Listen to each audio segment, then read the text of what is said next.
ولا تجعلوا مع الله إلها آخر إني لكم منه نذير مبين كذلك ما أتى الذين من قبلهم من رسول إلا قالوا ساحر أو مجنون أتواصوا به بل هم قوم طاغون فتول عنهم فما أنت بملوم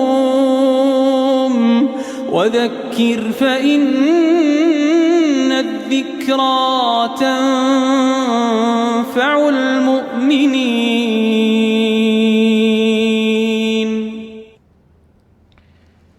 الحمد لله رب العالمين والعاقبة للمتقين ولا عدوان إلا على الظالمين والصلاة والسلام على أشرف الأنبياء والمرسلين محمد بن عبد الله وعلى آله وأصحابه أجمعين. Louange à Allah, nous le louons, nous le glorifions, nous nous réfugions auprès d'Allah subhanahu wa ta'ala contre la méfaite de nos âmes et contre nos mauvaises actions. Quiconque Allah guide ne sera point égaré, et quiconque Allah égare n'aura point de guide. J'atteste qu'il n'y a nulle autre divinité qui mérite notre adoration, hormis Allah, il est unique sans associé. Et j'atteste également que Muhammad sallallahu alayhi wa sallam est son serviteur et messager, que la paix, la bénédiction et le salut d'Allah soient sur lui, sur les membres de sa noble famille, sur ses illustres compagnons et sur tous ceux qui vont suivre leur pas jusqu'au jour du jugement dernier. Chers téléspectateurs, Assalamu alaikum wa rahmatullahi wa barakatuh. Inch'Allah, notre rencontre d'aujourd'hui, notre entretien d'aujourd'hui aura pour thème le retard de se marier, causes et conséquences. C'est-à-dire, nous allons aborder à travers notre émission de ce jour le phénomène du retard de se marier. Quelles en sont les causes et quelles en sont les conséquences? Voilà, Inch'Allah, ce sur quoi va porter notre entretien de ce jour. Qu'Allah subhanahu wa ta'ala nous le facilite. Chers téléspectateurs, le mariage, c'est une institution fondamentale en islam, à la fois spirituelle, sociale et humaine. Il est considéré comme une sunna du prophète Muhammad sallallahu alayhi wa sallam et une protection pour l'individu et la société. Donc c'est une protection non pas seulement pour l'individu, mais aussi pour la société. Le prophète alayhi salatu wa salam a dit à cet effet: le mariage fait partie de ma sunna.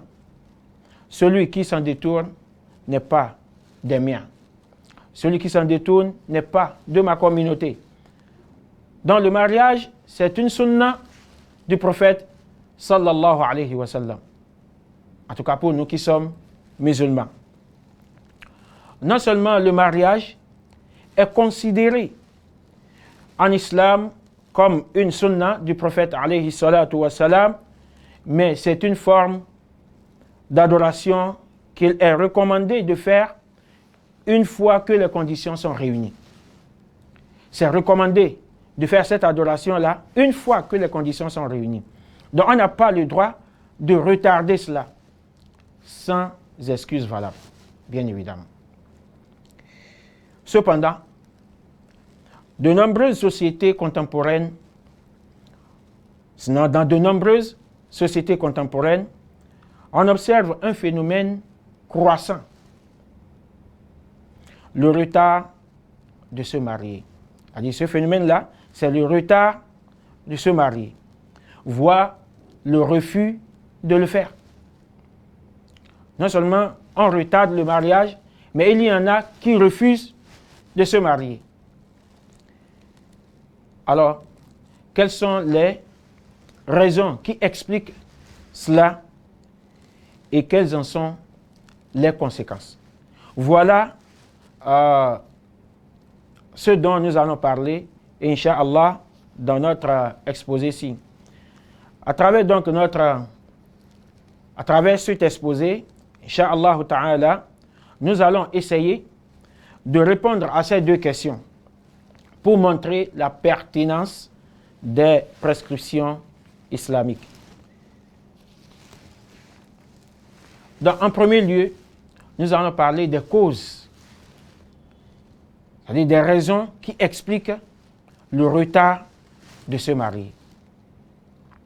Chers téléspectateurs, plusieurs raisons expliquent le retard des jeunes et aussi des adultes à se marier. Plusieurs raisons expliquent cela.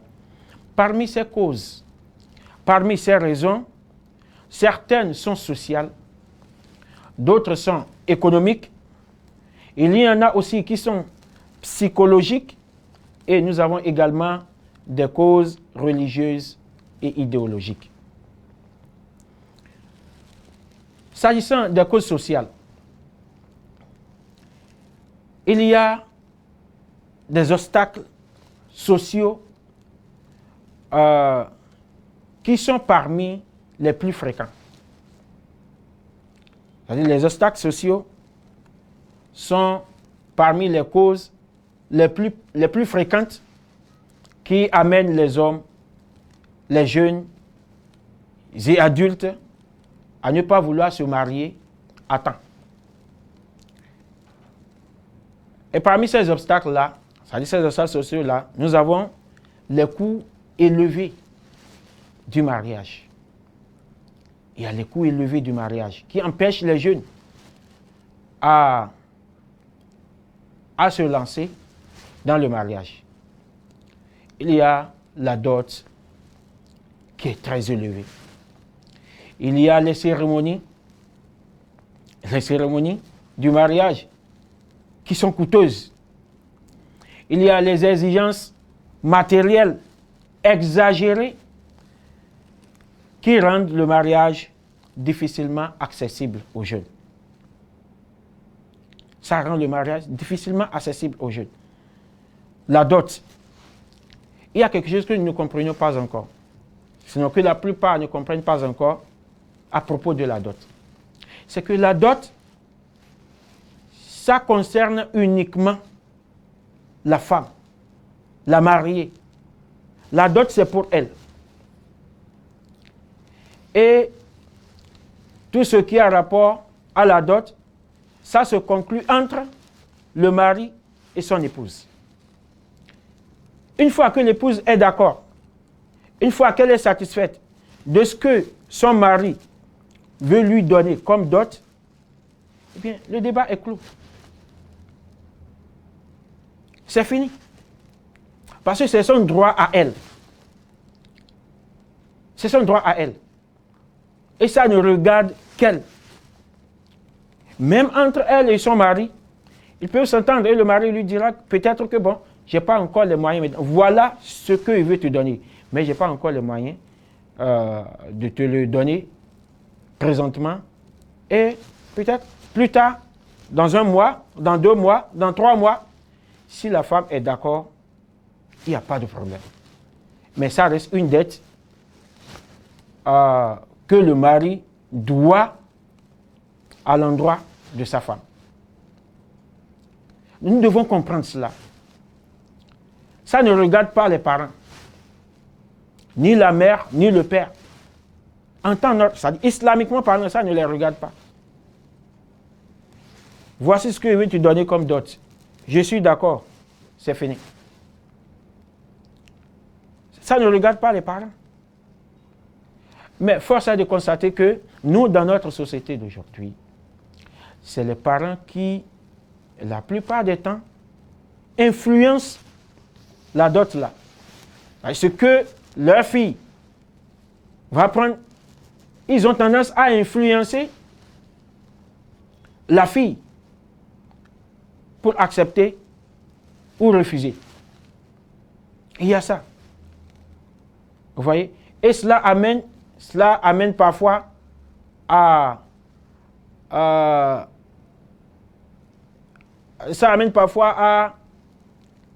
dire à la fille de demander une dot qui sera très élevée. Et peut-être le mari n'aura pas la capacité de le faire. Et cela ne fera que retarder le mariage. Et il se peut même que l'homme abandonne finalement. Et la fille va rester sans mariage. Et si cela se répète plusieurs fois, ça ne fera que retarder davantage le mariage. Donc il y a le problème de la dot qui se pose lorsqu'elle est très élevée. La cérémonie, surtout dans le milieu urbain. On pense que ce sont les cérémonies-là qui rendent le mariage valide. Il faut les cérémonies pour que le mariage soit valide. Non. Non. Tout ce qui importe dans le mariage, c'est le mari, c'est-à-dire la mariée, le mari, le tuteur de la mariée. Le tuteur de la mariée. Et puis, bon, si c'est déjà là, c'est-à-dire si la dot est déjà disponible, on peut déjà donner la dot à la mariée. Si ce n'est pas encore disponible, ça ne doit pas être un empêchement pour le mariage. Ça ne doit pas empêcher le mariage d'avoir lieu. Et ensuite, 2 témoins. Si tout cela est déjà réuni, le mariage que l'islam nous demande de faire est déjà possible. C'est déjà possible. On n'a pas forcément de faire une grande cérémonie, de grandes cérémonies. Hein? On n'a pas forcément besoin de faire une grande fête pour le mariage, avant que le mariage soit possible, avant que le mariage soit quelque chose de faisable. On n'a pas besoin de ça. Et bon, ce que nous faisons aussi parfois, ce sont les exigences matérielles. Ces exigences matérielles-là que les parents, c'est-à-dire la famille de la mariée, demandent parfois. Vous voyez? Chez les Yoruba, on appelle ça eruigi. Ou bien ce qu'on donne quand on veut aller demander la main de la mariée. Quand on veut aller demander la main de la fille. On veut la demander en mariage. On nous exige parfois de donner certaines choses. Ces exigences matérielles-là, il ne faudrait pas que ça constitue un frein au mariage. Parce qu'on exagère la plupart des temps. On exagère.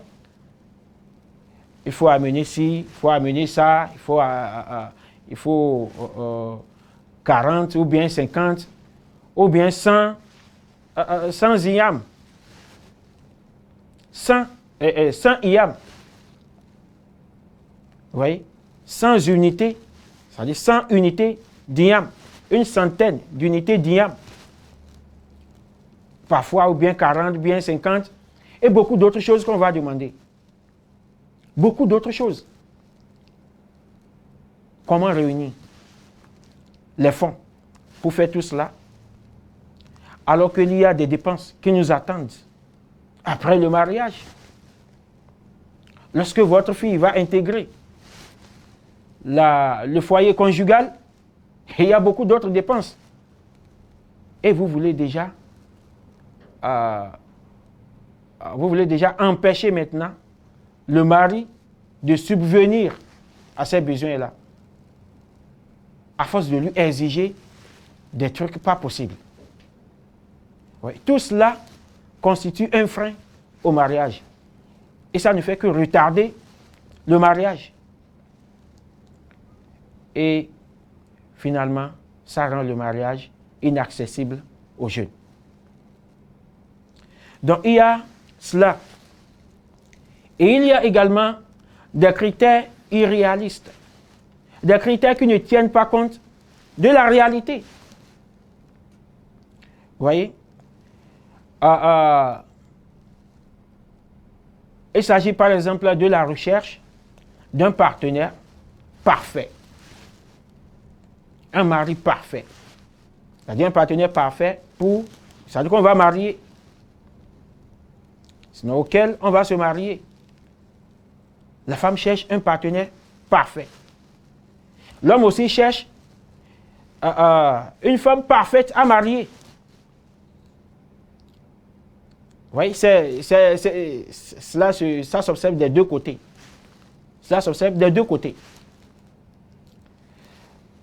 On veut que la femme soit belle. Sinon, la femme veut que l'homme soit beau, riche, et qu'il ait un statut, c'est-à-dire un rang social élevé, qui est élevé, qui ne soit pas n'importe qui dans la société, qu'il ait un statut remarquable dans la société. Voilà ce qu'on recherche parfois. Que la femme recherche cela, ce n'est pas, je ne vais pas dire que c'est bon, mais c'est encore mieux. C'est encore mieux. Mais si c'est l'homme, on peut encore entendre que la femme recherche cela. Mais si c'est l'homme qui recherche une femme riche, si c'est l'homme qui recherche une femme riche, pourquoi faire? Pourquoi faire? Cet homme-là doit être un paresseux. Quelqu'un qui ne veut pas jouer son rôle de mari. Qui ne veut pas jouer son rôle de mari envers sa femme. C'est ce que ça veut dire. Vous voyez? Bon, cela dit, la femme aussi ne doit pas, c'est-à-dire n'a pas à rechercher cela. Si elle tombe sur ça, la barakatillah, il n'y a pas de problème. Mais dire que forcément, l'homme auquel je vais me marier doit être parfait. Il doit être riche, il doit être beau et avoir un statut social, c'est-à-dire pas des moindres, qui soit bien vu dans la société, qu'il ait un rang social élevé. Il ne doit pas être n'importe qui dans la société. Quand est-ce qu'on va rechercher cela? Et on sera prêt à se marier. À force de rechercher cela, le temps passe. Le temps passe. On va trouver celui-là quand? Et commencer maintenant par se préparer pour le mariage, pas s'apprêter pour le mariage. Tout cela ne fait que retarder le mariage. C'est-à-dire, tout ce que nous venons de dire, non seulement ça retarde le mariage, mais ça empêche parfois des choix raisonnables. Une femme qui recherche cela finira peut-être par faire un mauvais choix. Et dans la plupart des temps, c'est ça. Elle finira par faire un mauvais choix qu'elle va regretter après. Le prophète alayhi salatu wa salam a dit, si quelqu'un إذا أتاكم من ترضون دينه وخلقه فزوجوه. Si quelqu'un dont vous êtes satisfait de la religion et de la moralité vient demander la main de votre fille, alors mariez-le. Là, le prophète alayhi salatu wa salam s'adresse directement à qui? Aux parents. de la fille, au tuteur, surtout au tuteur de la fille.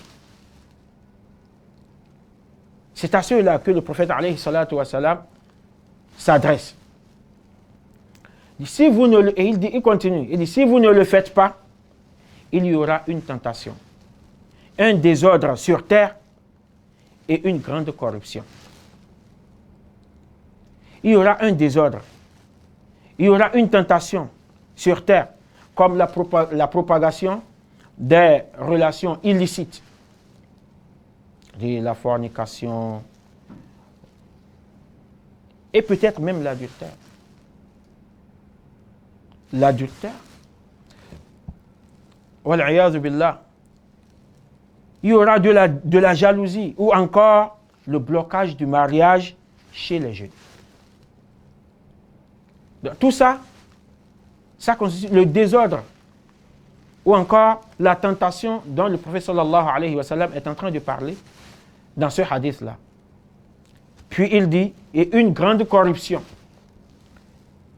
c'est-à-dire un mal généralisé dans la société, à telle enseigne qu'il nous sera difficile après de gérer cela dans la société.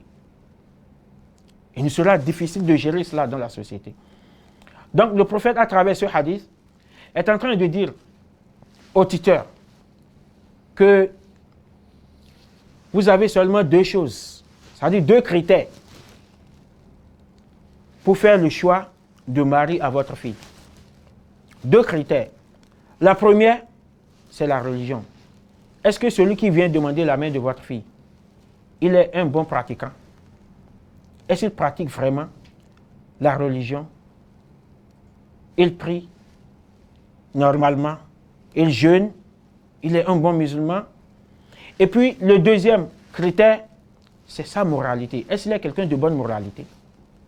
Est-ce qu'il est quelqu'un d'une bonne moralité? Il a un bon comportement? Voilà les deux critères. Bon, évidemment, on peut voir, est-ce qu'il n'est pas un fainéant? Tout ça, ça fait partie de la bonne moralité. Ça fait partie de la bonne moralité. Il faut citer ça dedans. Est-ce qu'il n'est pas un fainéant? Est-ce que c'est quelqu'un qui pourra vraiment prendre soin de votre fille? Pas forcément parce qu'il est riche. Il peut ne pas être riche. Il peut ne pas être riche. Mais s'il a déjà un boulot, il a déjà un travail, une fonction qu'il exerce, alhamdulillah, Allah finira par y mettre sa baraka, incha'Allah ta'ala. Donc voilà les deux critères. Maintenant, vouloir forcément que le mari soit riche, alors que la fille, peut-être, est déjà d'accord avec cet homme-là, et c'est maintenant les parents qui diront que non, il n'est pas riche. Il n'a pas les moyens qu'il faut. Tout cela ne fera que retarder le mariage. Et, comme l'a dit le prophète sallallahu alayhi wa sallam, il va naître de cela une tentation sur terre et une grande corruption.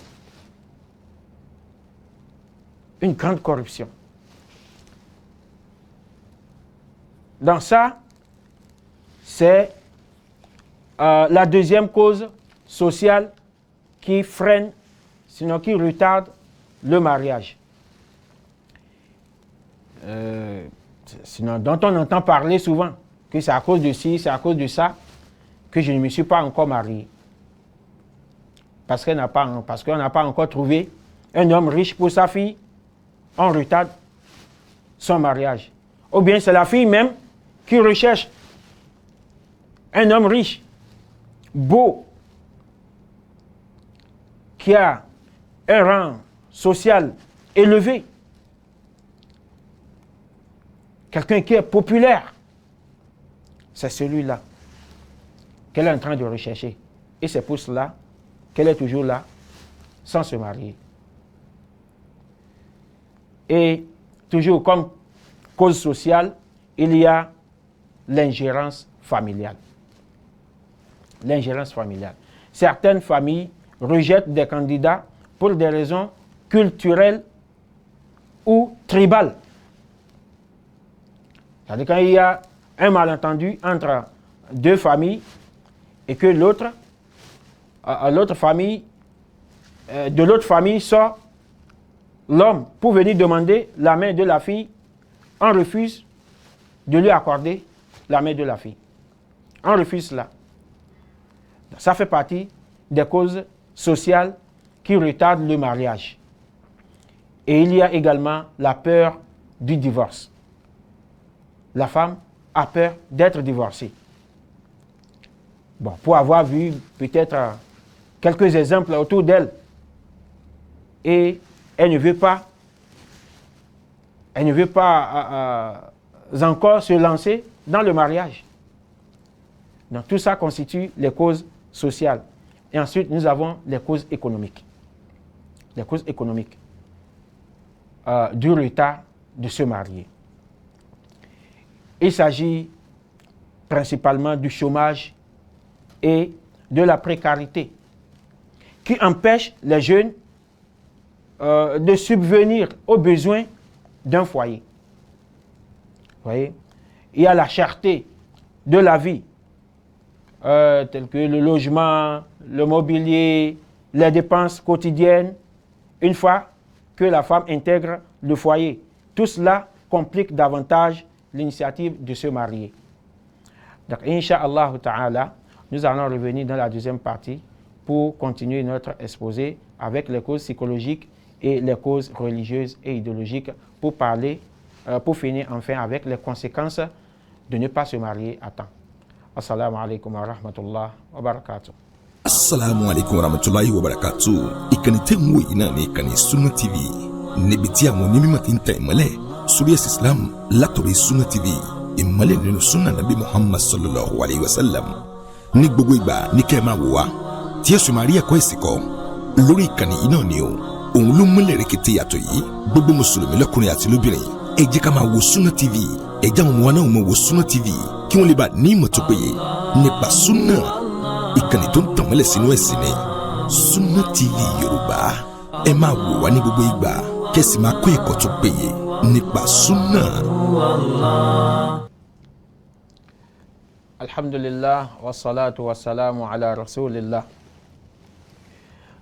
Donc, nous avons parmi les causes qui retardent, c'est-à-dire qui expliquent le retard de se marier,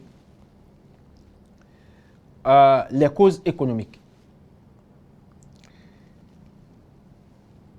Et on a dit tout à l'heure qu'il s'agit du chômage et de la précarité qui empêchent les jeunes de subvenir aux besoins d'un foyer. Un jeune qui est vraiment responsable, à cause de ça, peut ne pas vouloir se marier à temps. Parce qu'il sait que c'est une charge, c'est une responsabilité. C'est une responsabilité à laquelle il va devoir faire face. Et puisqu'il n'en a pas encore les moyens, il va rester là, il ne va pas se marier à temps. Et il y a aussi la cherté de la vie, comme on l'a dit tout à l'heure. Maintenant, parlons des causes psychologiques. Il y a la peur des responsabilités conjugales. Il y a la peur des responsabilités conjugales. Certains refusent. Il y a des hommes qui refusent les engagements liés à la vie de couple et à l'éducation des enfants. Et les responsabilités qui sont liées à la vie de couple, comme nourrir sa femme, l'habiller, tout ça là. Vous voyez? Et l'éducation des enfants. Il y a des hommes qui refusent de se marier à cause de cela également. Et les expériences négatives passées, qu'elles soient familiales ou amoureuses, vous voyez, peuvent laisser des traumatismes ou des hésitations durables. Tout ça, ça fait peur.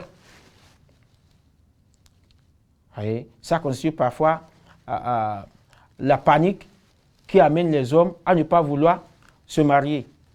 Et même la femme. qui a eu à vivre une expérience amoureuse auparavant. Une expérience amoureuse qu'elle n'a pas aimée. Ou bien une expérience familiale qu'elle n'a pas, qui ne lui a pas plu. Vous voyez, tout cela, ça peut constituer un frein au mariage. Et il y a aussi la recherche de liberté. Il y a la recherche de liberté. Il y en a qui veulent rester libres. Parce qu'ils savent qu'une fois dans le couple, surtout les femmes, elles savent qu'une fois dans le couple, elles ne seront plus libres. Et à cause de ça, puisqu'elles veulent jouir de leur liberté, elles se refusent de se marier. Et il y a aussi les hommes, comme ça également. Il y a des hommes qui se disent que bon, s'ils se marient maintenant, leurs mouvements seront contrôlés. Leur épouse va les contrôler. Et à cause de cela, il ne veut pas encore se lancer dans le mariage. Il préfère ainsi rester célibataire pour préserver leur indépendance personnelle. Chers téléspectateurs, parmi les causes, parmi les raisons qui expliquent le retard de se marier, il y a les causes religieuses et idéologiques. Il s'agit du manque de conscience religieuse. Il y a un manque de conscience religieuse. Nous avons par exemple certains hommes qui ignorent, certains hommes et même certaines femmes, qui ignorent l'importance spirituelle du mariage. Les gens ne sont pas conscients de l'importance du mariage en islam. Et ça les amène à ne pas tailler d'importance au mariage. Sinon, toutes les conditions sont déjà réunies pour faire le mariage. Toutes les conditions sont réunies.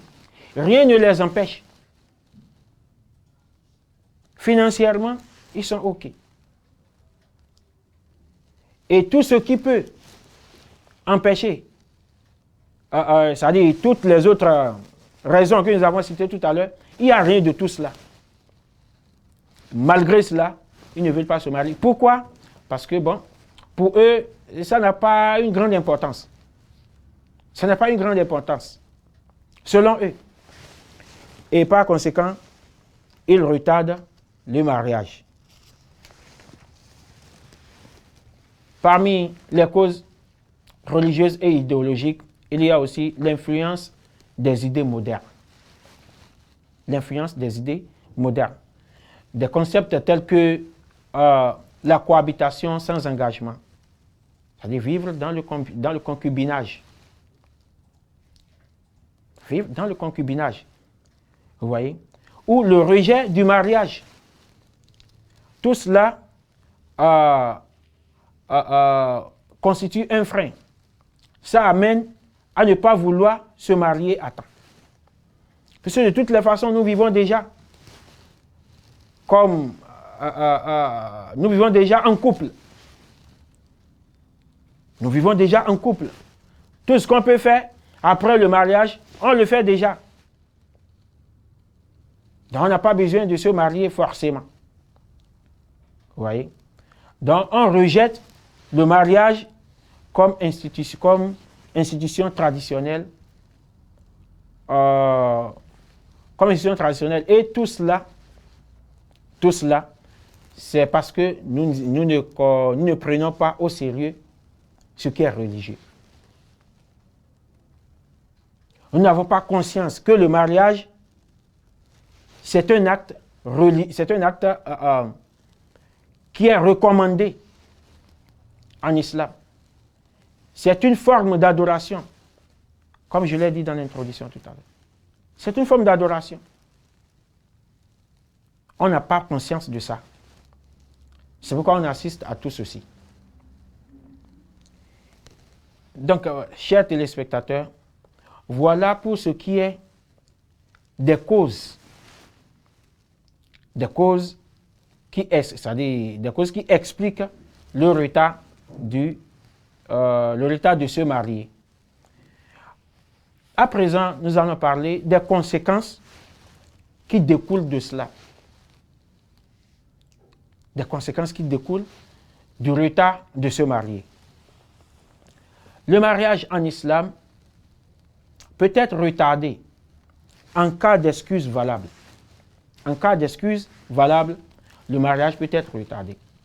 Mais si le retard est sans excuse valable, cela entraîne plusieurs conséquences. Non seulement pour l'individu, mais pour la société tout entière. C'est donc dans le souci de prévenir ces dangers que le messager d'Allah, alayhi salatu wa salam, incitait déjà les jeunes à se marier en disant: ô jeunes gens, que celui qui a la capacité matérielle de se marier le fasse.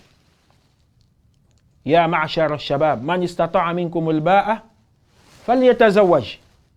Que celui qui a la capacité matérielle de se marier le fasse.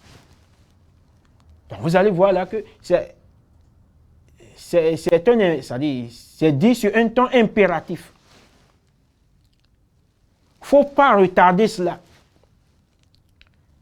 Une fois qu'on a déjà la capacité de le faire, qu'on s'empresse de le faire. C'est ce que le prophète sallallahu alayhi wa sallam est en train de donner comme exhortation ça, aux jeunes gens. Mariez-vous dès que vous en êtes capable. Empressez-vous de le faire. Car cela est plus à même de baisser le regard et de préserver la chasteté. C'est à même de baisser le regard et de préserver la chasteté. Et celui qui ne le peut pas, qu'il jeûne. Celui qui n'a pas la capacité matérielle de se marier, c'est-à-dire qu'il n'a pas les moyens pour subvenir aux besoins du foyer, eh bien qu'il jeûne. Parce qu'en temps normal, il a déjà l'âge de se marier, mais il y a quelque chose qui l'empêche. Il y a quelque chose qui l'empêche. Et ayant déjà l'âge, le corps va réclamer, le corps va désirer. Le corps va désirer. Le corps va vouloir se satisfaire. Donc, pour empêcher le corps de se satisfaire de façon illicite, le prophète sallallahu alayhi wa sallam recommande aux jeunes de jeûner. Car cela est une protection pour lui. Ça va le protéger contre la fornication. Ça va le protéger contre la fornication. Contre le fait d'assouvir son désir charnel de façon illicite. Le jeûne est pour lui une protection. Donc, c'est pour dire quoi? Que si on a déjà l'âge, on est déjà exposé, qu'on le veuille ou pas. On est exposé à assouvir son désir de façon illicite.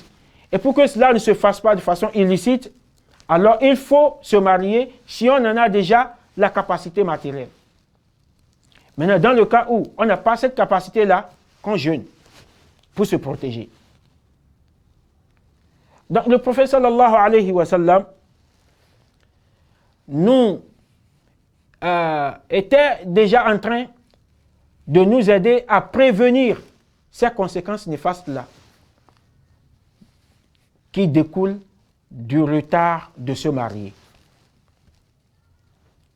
Donc, il est en train de nous préconiser des mesures préventives là. Soit tu te maries une fois que tu en as la capacité, ou bien tu n'as pas la capacité, tu jeûnes. Sallallahu alayhi wa sallam. Chers téléspectateurs, les conséquences que le retard de se marier sont nombreuses.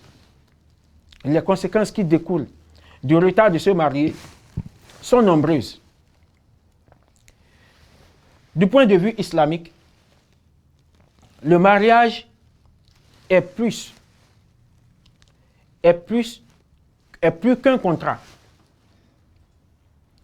Est plus qu'un contrat social.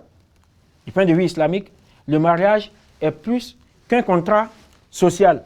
C'est un acte d'adoration et une sunna du prophète sallallahu alayhi wa sallam. Du coup, le retarder, c'est courir des dangers tels que tomber dans les tentations et les péchés. Voilà les conséquences. On risque de tomber dans les tentations et les péchés si on ne se marie pas. Si on retarde le mariage. Surtout quand on en a déjà les moyens. On risque de tomber dans les tentations et les péchés. À part cela, comme danger, sinon comme conséquence également, le retard de se marier va amener l'homme à s'éloigner de la sunna du prophète sallallahu alayhi wa sallam. Ce qui diminue la bénédiction et l'équilibre spirituel. De plus, on retarde le mariage, plus la bénédiction là diminue. Plus la bénédiction diminue. Ça, c'est du point de vue islamique. Maintenant, du point de vue psychologique, il y a le sentiment de solitude que celui qui retarde le mariage va éprouver. Le célibat, lorsque le célibat est prolongé, cela peut générer une sensation d'isolement profond, surtout avec l'âge. Quand on est déjà âgé et on ne s'est pas marié, on se sentira seul. On va éprouver des sentiments de solitude. On se sentira isolé dans la société. Et il y a également, comme conséquence psychologique, il y a la dépression et l'anxiété. L'absence de partenaire peut provoquer un vide affectif. Ça peut provoquer un vide affectif difficile à combler. On aura des difficultés à combler ce vide-là. Parce que quand on n'a pas une partenaire de vie ou bien un partenaire de vie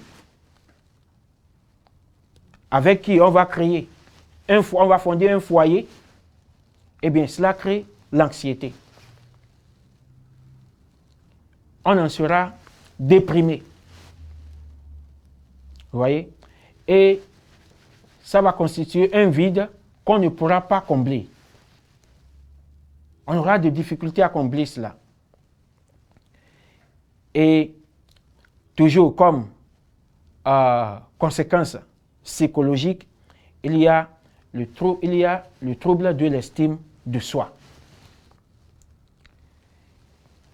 Nous allons, par exemple, voir certaines personnes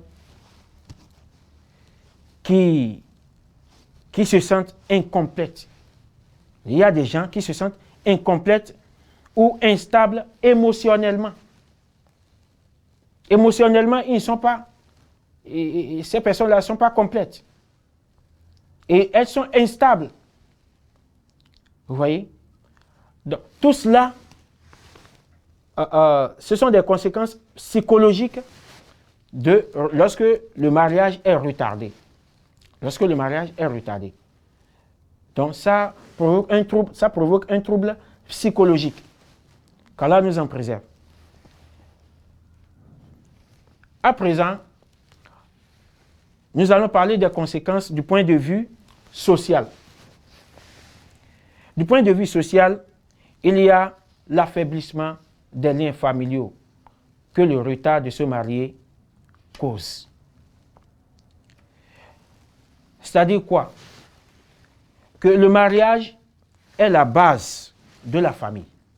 Tout le monde connaît ça là. Le mariage est la base de la famille. Son retard fragilise la structure sociale. Lorsque on retarde le mariage, cela aura des conséquences sur la structure sociale. Ça va fragiliser la structure sociale. Et toujours comme conséquence sociale, il y a la propagation des relations illicites. La propagation des relations illicites. Vous voyez?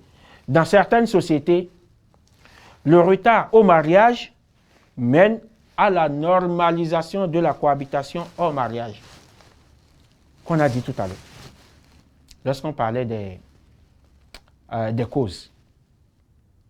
Vous voyez?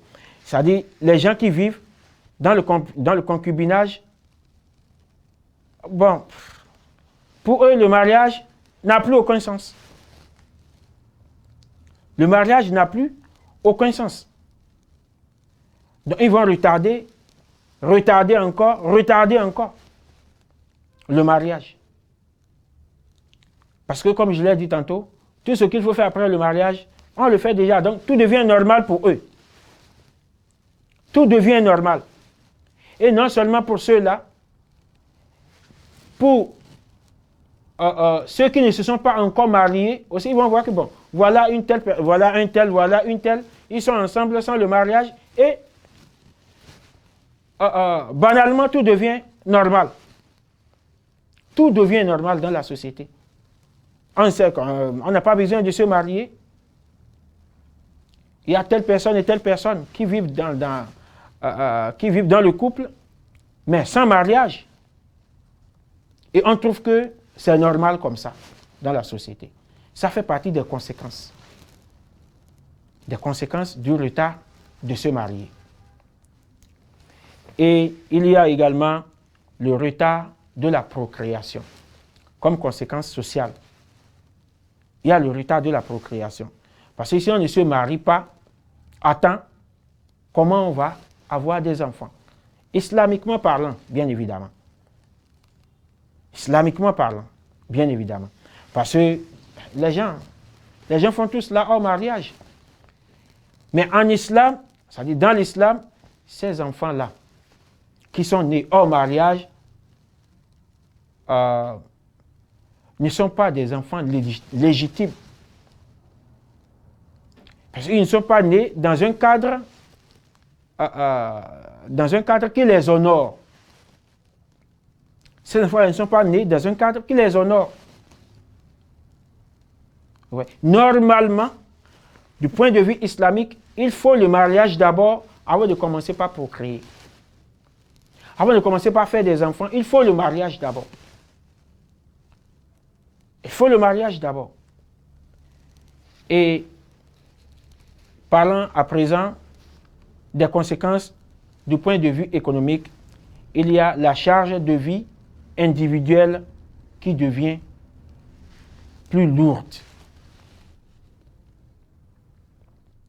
La charge de vie individuelle est plus lourde lorsqu'on ne se marie pas à temps. Parce que quand on se marie, on partage certaines charges. Il y a des charges qu'on se partage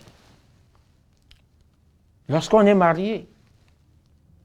Parce qu'on est appelé à se compléter. Il y a des devoirs pour le mari, mais il y a aussi des devoirs pour la femme.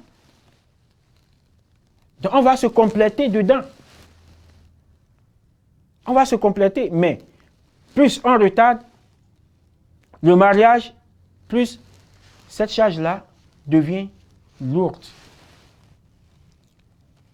Et il y a également comme conséquence économique, vieillesse sans soutien. La vieillesse sans soutien.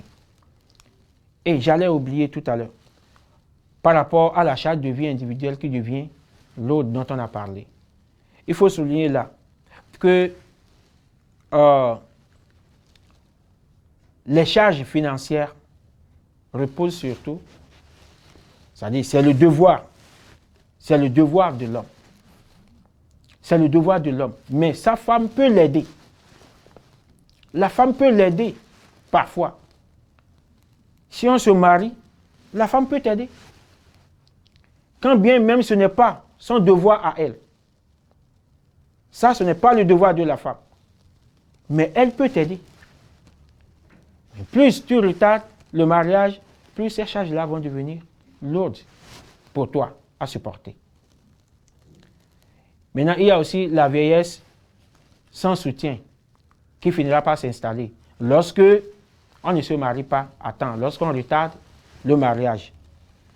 Donc, l'absence d'époux ou d'épouse ou d'enfant, parce que si on ne s'est pas marié, il n'y aura pas d'enfant, islamiquement parlant, comme je l'ai dit tout à l'heure. Donc, on n'a pas d'épouse, on n'a pas d'enfant, cela va amener la personne à être sans compagnon ou assistance lorsqu'il va atteindre l'âge de vieillesse. Lorsqu'elle va atteindre l'âge de vieillesse, qu'elle soit homme ou femme, elle va rester sans soutien. Que Dieu nous en préserve.